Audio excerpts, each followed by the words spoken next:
Remember this, nothing worth doing ever came easy.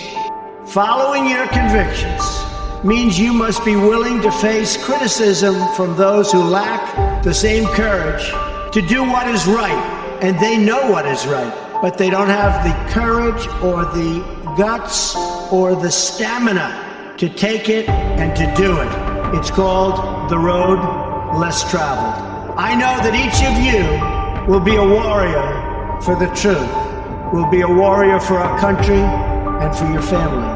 I know that each of you will do what is right, not what is the easy way, and that you will be true to yourself and your country and your beliefs. Turn your hopes and dreams into action. Nothing is easier or more pathetic than being a critic, because they're people that can't get the job done. But the future belongs to the dreamers, not to the critics. The future belongs to the people who follow their heart no matter what the critics say, because they truly believe in their vision. You can achieve when you start small, pursue a big vision, and never ever quit. You never quit.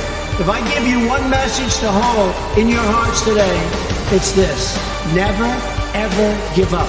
You want to go home perhaps to that wonderful mother that's sitting back there watching you and say, Mom, I can't do it. I can't do it. Just never quit. I've seen so many brilliant people. They gave up in life. They were totally brilliant. They were top of their class. They were the best students. They were the best of everything. They gave up. I've seen others who really didn't have that talent or that ability, and they're among the most successful people today in the world because they never quit and they never gave up. So just remember that. Never stop fighting for what you believe in and for the people who care about you.